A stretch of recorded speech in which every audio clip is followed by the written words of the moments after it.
En Ya. negro te hace bien, Eru. Ajá, Micrófonos, en negro te va a quedar bien. micrófonos. Ya, Eugenia. Muy bien. Sus imágenes, sus cámaras, por favor, no se quejen después. Estoy sacando los screens.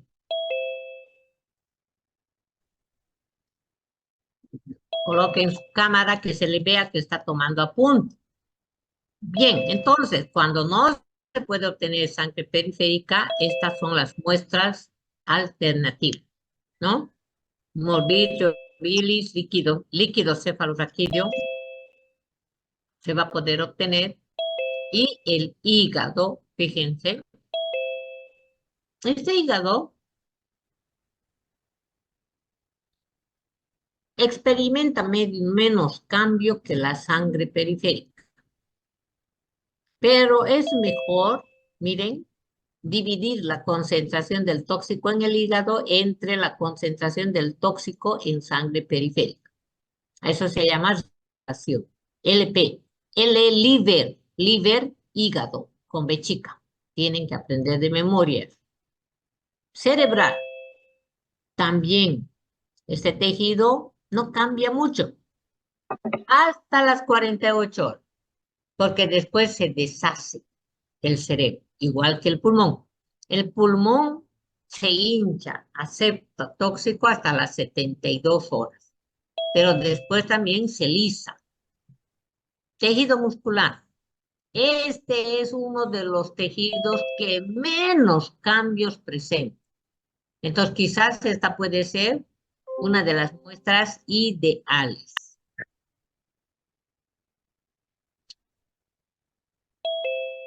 Cuanto más tiempo pase después de la muerte, habrá mayor redistribución, habrá más cambios. La redistribución comienza a la hora. Por ello, lo mejor la autopsia, cuanto antes, mucho mejor. Sus micrófonos,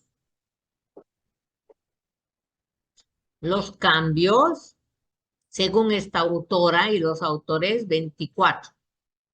Para mí, con los resultados que hemos encontrado, es 48 horas. Bien. Las muestras, como ya hemos dicho, deben ser recogidas lo más antes posible porque de lo contrario la putrefacción, la creación de gases, pueden hacer circular los tóxicos a lo largo y ancho del cadáver.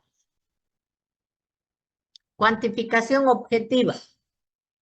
Para esto se utiliza la relación tóxico en la sangre central dividido entre el tóxico en sangre periférica.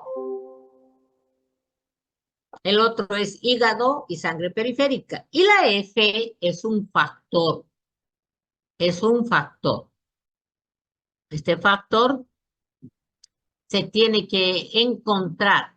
Se tiene que encontrar para cada tóxico en determinadas condiciones, ¿no?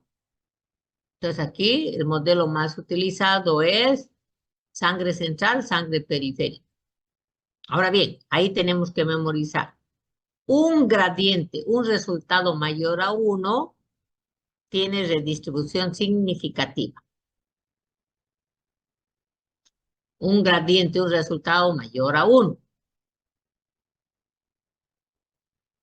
Pero fíjese, no siempre es cierto lo que está ahí en su pizarra. Pero no hay más, no hay más. Entonces, otra vez la interpretación es muy difícil. Siguiente. Hay otros modelos alternativos para calcular la concentración de un tóxico y es liver periférico o usando el factor F para cada tóxico. Hoy en día se está utilizando qué le pasa a la digoxina para encontrar su factor F. Y entonces tienen tablas. En esta de liver periférico, el gradiente menor que 5, no hay redistribución. Pero si es mayor a 20, 30, hay redistribución. Los valores normales. Los valores normales. Para calcular la F, se tiene que recordar que la concentración de un tóxico cuando la persona estaba viva es AM, antemortem. Y esta P es la concentración, PM debía ser, la concentración del tóxico en la etapa post-morte, en sangre periférica, por eso se pone P. Y F es el factor, entonces aquí tú despejas. La F lo llevas aquí y la AM que estaba multiplicando pasa a dividir. Entonces, F aquí es igual a P sobre AE. Y de esta manera se construyen con cada experimento los factores de redistribución teórica, FT, para cada tóxico. Y ya se tienen en la actualidad estas tablas. Por ejemplo, un gradiente de sangre central y periférica, acabamos de decirlo, cuando es mayor a 1, hay una gran redistribución. Cuando es menor a 1, no hay mucho, ¿no? Pero sigue teniendo limitación. Gradiente hígado periférico, habíamos dicho, menor a 5, no es significativo. Pero mayor a 20 hay una gran redistribución. Factor F. Se puede de esta manera calcular la concentración antes de que muera y de esa manera relacionar si era una dosis tóxica o no. Este FT se busca en las tablas. FT, factor teórico, para cada sustancia. ¿Qué sustancias sufren más redistribución? ¿Cuáles son las que más se redistribuyen? Entonces, tanto naturales como sintéticas, en otras palabras, de todos los grupos hay representantes de que se redistribuyen más que otras. ¿Cuáles habíamos dicho? Los alcaloides. Son los que más se van a redistribuir junto con los que tienen un volumen de distribución bastante amplia, como la amitriptilina. En el periodo anterior eso hemos repetido, ¿no? Bien. En esta parte es lo más importante. A partir de la aparición de métodos de cuantificación más seguros como central periférica, es más fácil interpretar. Por lo menos hay algunos elementos en los que te puedes basar, ¿no? Aquí tenemos varios autores que indican qué sustancias son las que más se redistribuyen. Entonces, para intentar predecir qué sustancias se van a redistribuir en el cadáver, hoy en día tenemos métodos computacionales. El QSAR ayuda a calcular el factor teórico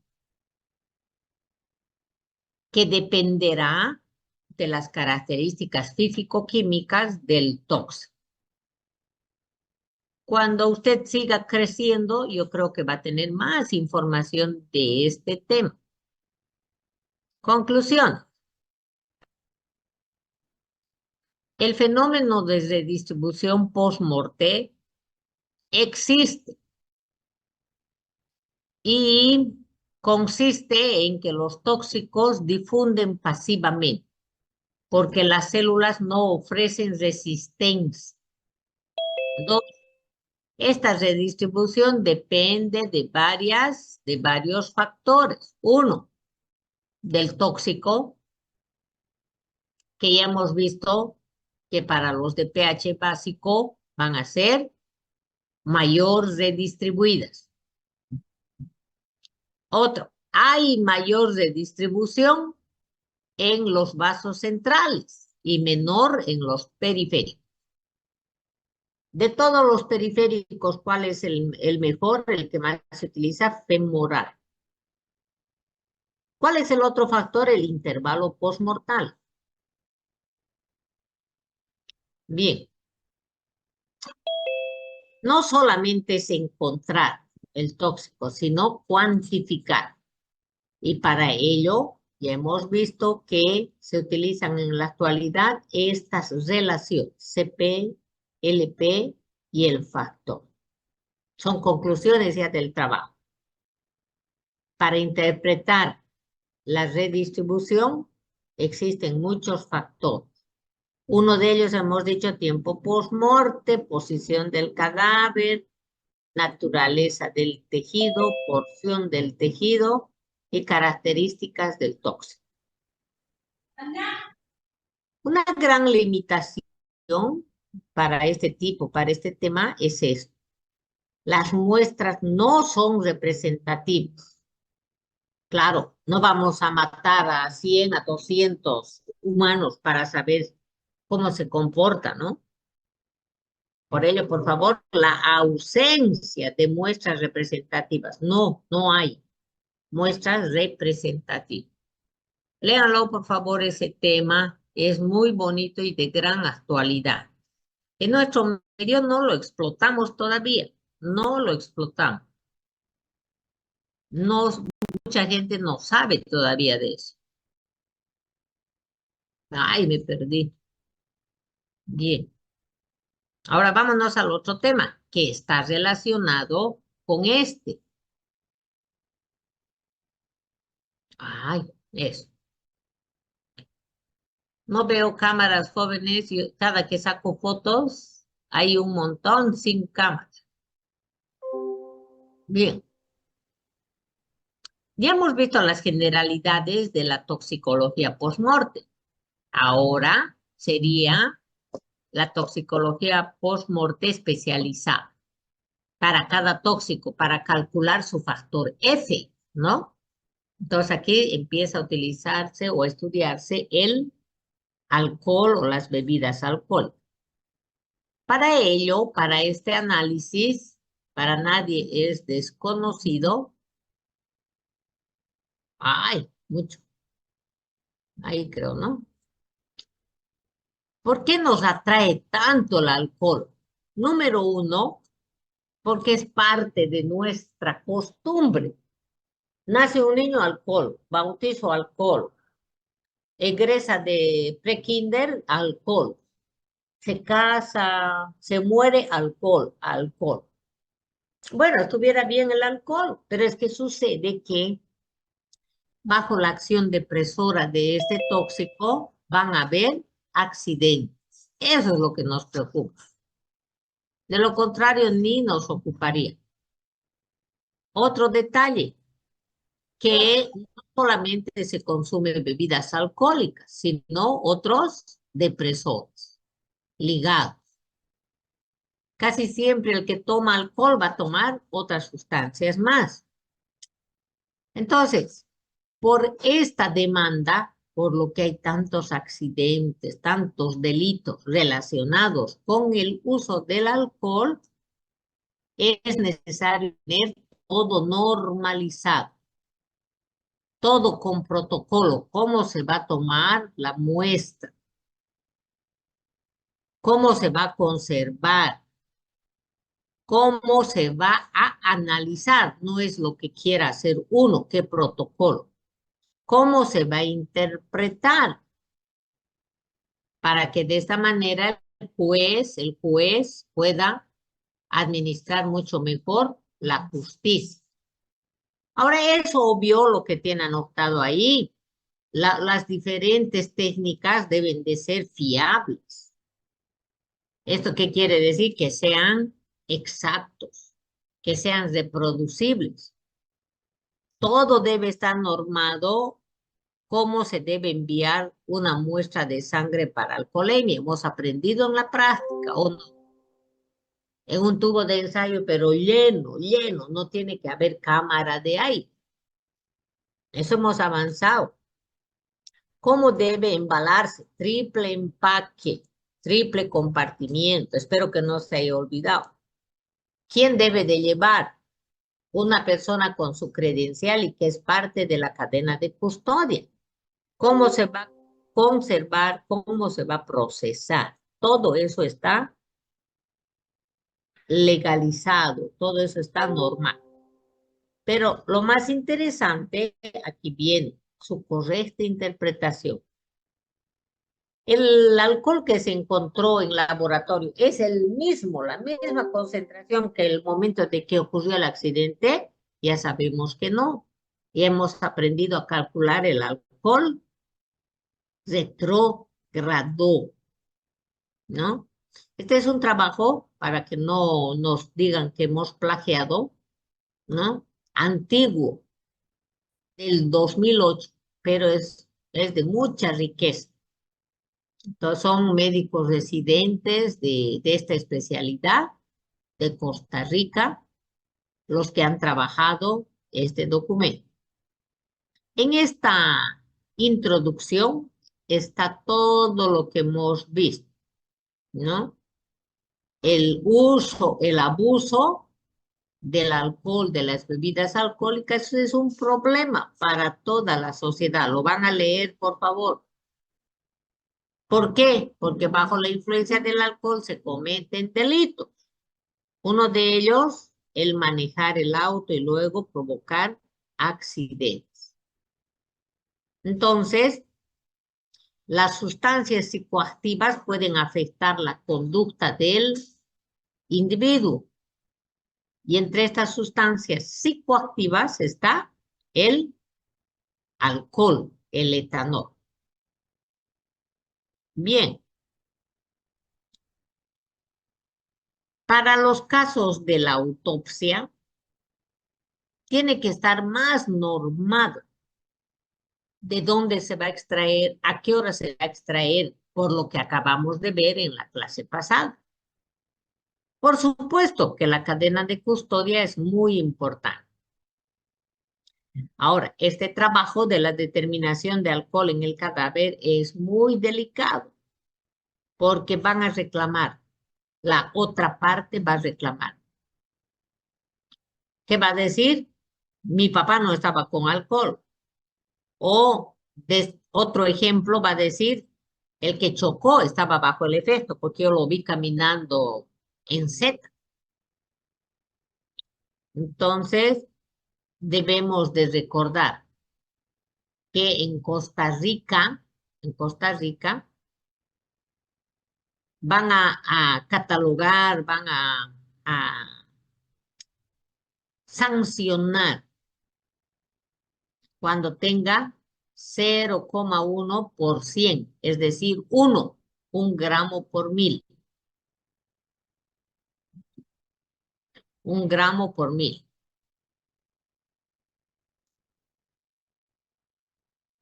Hoy, como tiene aquí anotado con el cromatógrafo de gases, se puede determinar cuál y cuantitativamente en tejidos, no solo en sangre, en hígado también, ¿no? Y nos vamos a esta parte que es la introducción, nada más. Ahora, ¿estos resultados pueden variar? Sí. Ya hemos visto los factores. A esos factores que hemos indicado anteriormente, aquí hay que sumarle que en el cadáver se puede sintetizar, se puede formar otro alcohol. Cuando está con vida es alcohol endógeno, antemorte. Y en la etapa postmorte es alcohol endógeno postmorte. Eso aquí le está hablando. Posible formación. ¿Por qué? Porque esa persona tenía en su estómago bastante glucosa, recién había comido. O en su sangre tenía diabetes. Y son los bacterios que empiezan a sintetizar alcohol. Y a este se llama endógeno. Alcohol endógeno.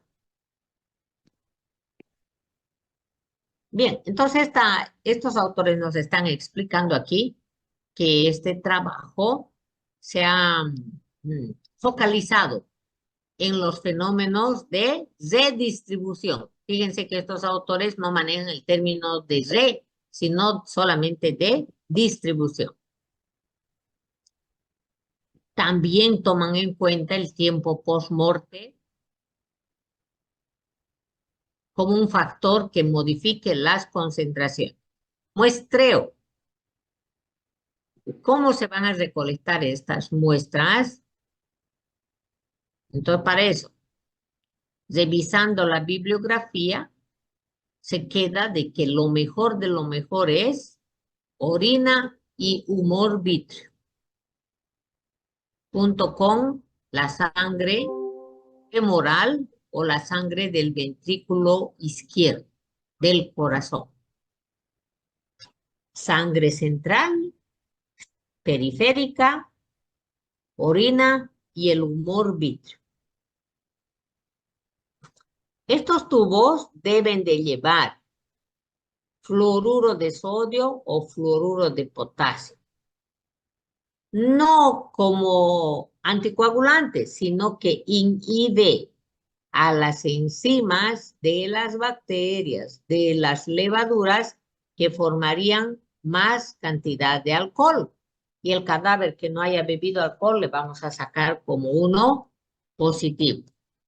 Ahora, las etiquetas que hemos aprendido, entonces, las etiquetas, ¿qué información debe llevar? ¿De dónde se obtuvo? ¿Cómo se llama el fallecido o el código? ¿Y con qué número de autopsia está relacionado?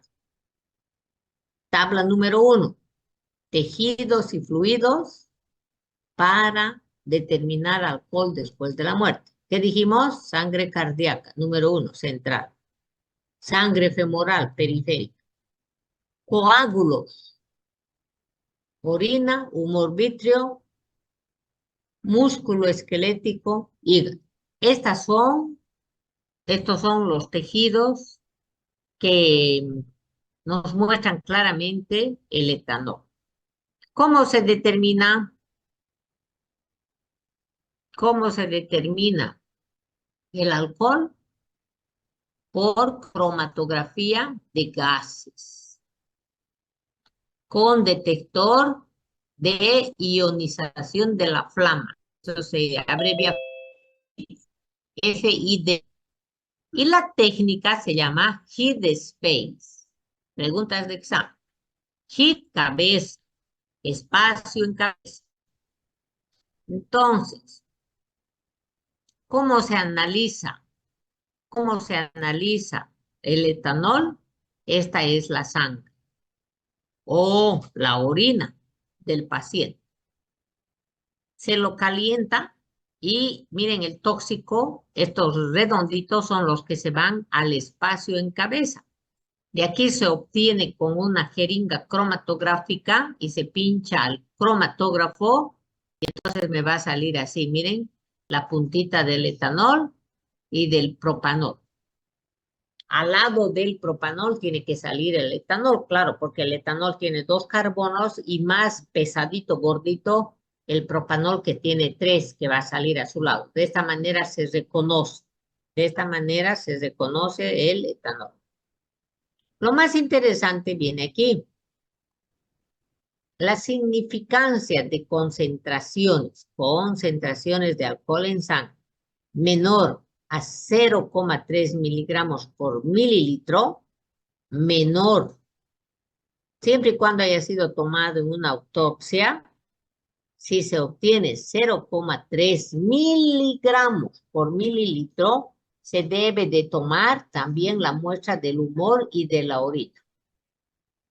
Cuando sale 0,3 miligramos por mililitro.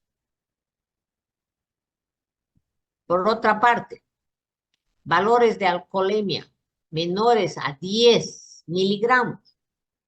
Aquí que era 0,3. 0,3. Entonces 10 miligramos por 100, ¿qué es? 0,1. Aquí era 0,3, no hay que perderse.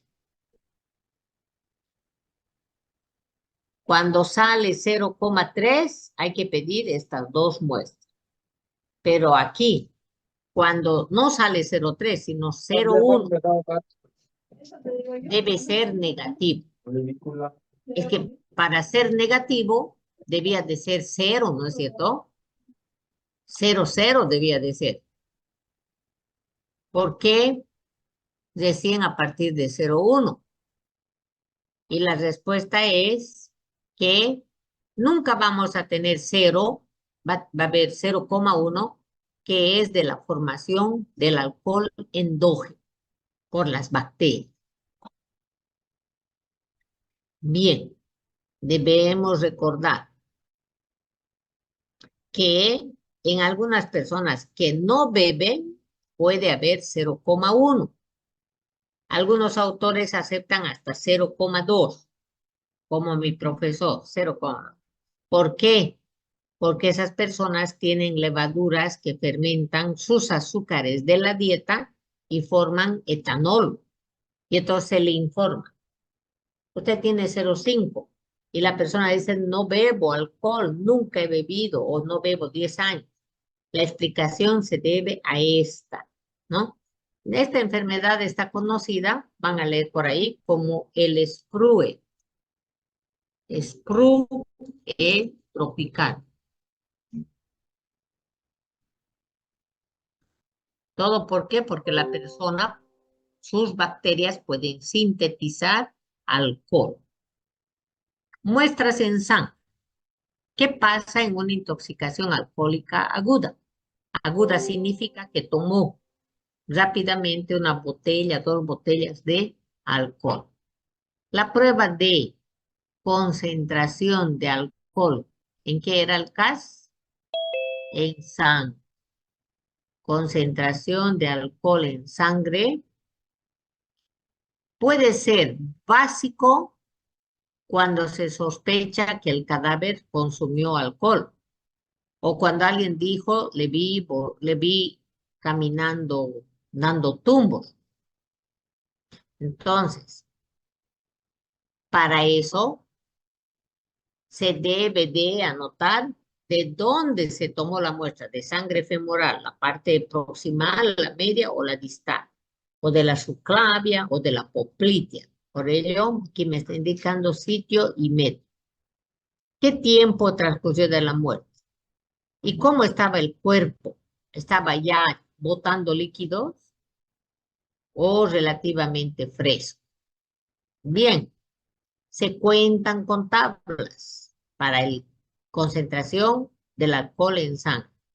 Y los signos, habíamos avanzado en clase, ¿no? Habíamos visto que ahí la primera etapa es del loro, luego del león, luego del cordero y luego del cerdo, a mayor concentración. Entonces aquí le está indicando que el CAS, si aumenta el CAS, van a aumentar los signos y los síntomas de los bebedores. Aquí Bogen o Fogen también van a escuchar que demostró que cuando la concentración está en de 10 a 30 miligramos, los cambios son mínimos, de 10 a 30.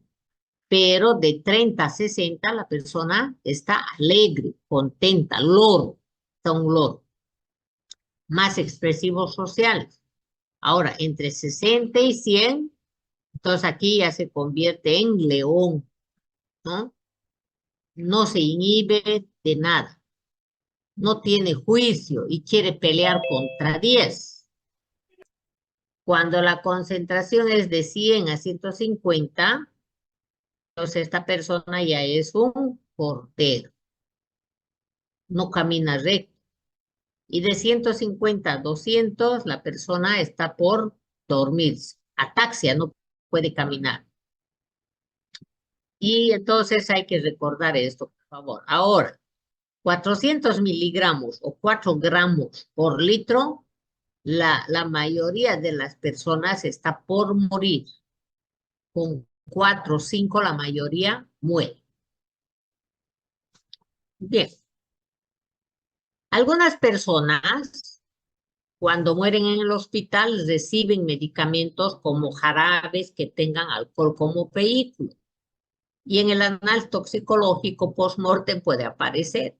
Entonces, los médicos tendremos que estar atentos a qué es lo que pasó en ese periodo de estancia o de internación en el hospital. Aquí, uno de estos grandes ejemplos es el manitol. Este es un alcohol, pero este es un medicamento que se administra a las personas que llegan con lesiones en la cabeza y sospechamos que puede darle un edema cerebral. Y se le administra manitol por vía intravenosa, ¿no? Ahora también, aparte, una persona llega al hospital malito y se le pone vía, suero. ¿Con qué se limpia? Con alcohol.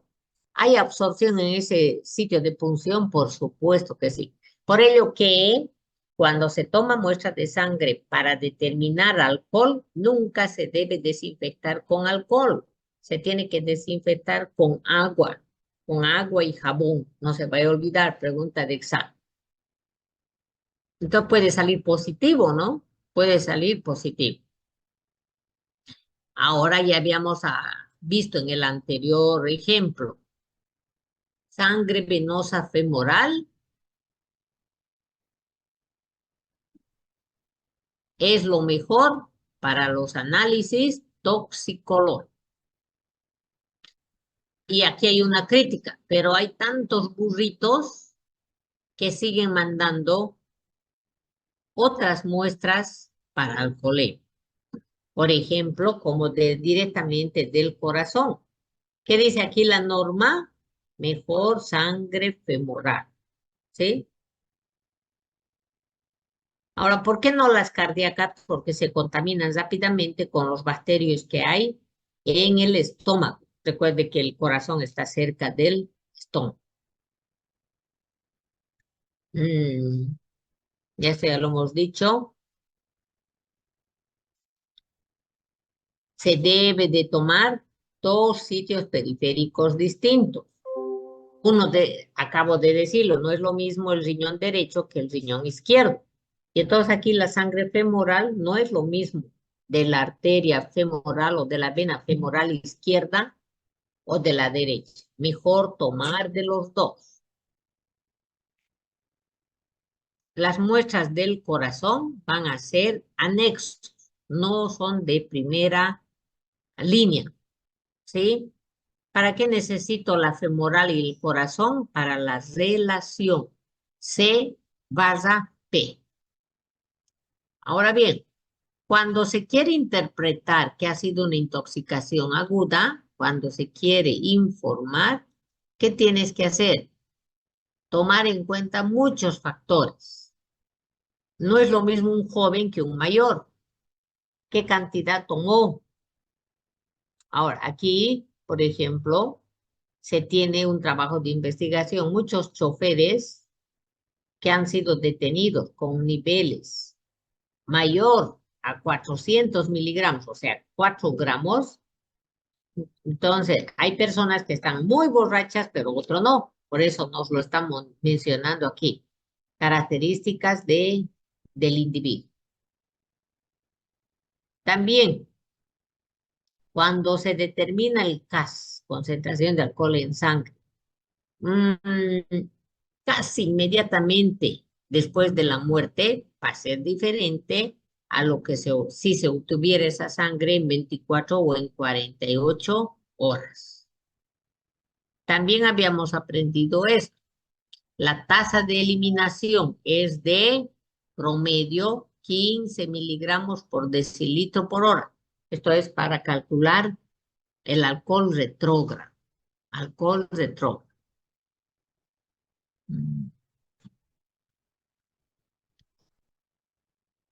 ¿De qué depende la eliminación del alcohol? Sobre todo del hígado, no del riñón. Cuidado con equivocarse ahí. Ahora, bajas temperaturas favorecen la toxicidad del alcohol. Bajas temperaturas. Por ejemplo, si viene un intoxicado con gran cantidad de alcohol y está haciendo frío, va a ser mucho más peligroso, mucho más peligroso. Aquí no es adicción, ¿no? Se debe de considerar la habituación al tóxico, para saber si tiene o no inducción enzimática. Se pueden analizar los coágulos, sí, sobre todo estos coágulos que están debajo de la dura madre o están cerca de la punción epidural en la espalda, en la región lumbar. Esos coágulos se los tiene que analizar, ¿sí? Cuando se cree que esa ha sido la causa de la muerte. Entonces, se puede tomar ese coágulo en esos lugares que acabamos de mencionar. Sigamos abajo. Determinación del contenido acuoso de las muestras sanguíneas. A ver, el alcohol se absorbe rápidamente debajo de la lengua, en la mucosa gástrica, pero también en el duodeno. Por eso aquí dice primera parte. Claro, ¿dónde se absorbe más? En el duodeno, pero también se absorbe debajo de la lengua, sublingual.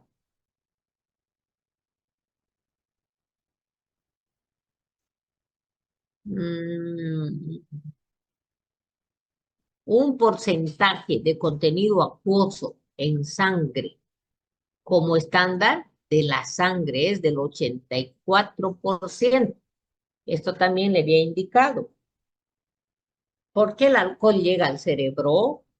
Porque el alcohol es hidrosoluble y la sangre tiene agua. ¿De cuánto? 84%. Por ello que el alcohol rápidamente viaja hasta el cerebro, donde va a provocar su depresión.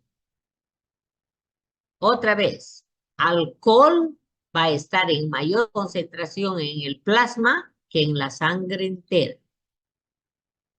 Cuando se procesan estas muestras, entonces se tiene que determinar, se tiene que informar si es plasma o es sangre, ¿sí? Un laboratorio está obligado a informar este detalle. Bien.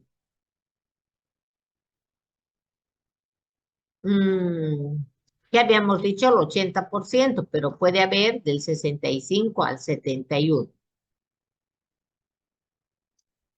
Este ya lo hemos visto. Determinación de alcohol en orina. La orina en la etapa antemorte es una muestra ideal, la orina, porque no provoca traumatismo para la toma de muestra y también porque en la orina no hay proteínas que fijen al alcohol.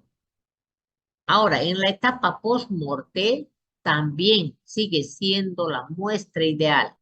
Por ello que en nuestro tema de autopsia dijimos que la orina era una de las muestras sí o sí obligatorias cuando se sospecha que la persona murió intoxicada. Creo que se va a cortar, jóvenes, entonces vamos a continuar acá. Determinación de alcohol en orina, ¿sí? Bueno, por favor lean. Es muy bonita toda esta parte, pero tiene mucha información y particularmente para usted que no ha leído nunca este tipo de temas, puede resultarle un poco difícil. Por ello que tiene que leer con antelación. ¿Ya, jóvenes? Sean felices, muchas gracias. Nos vemos. Chao, chao. Hasta luego.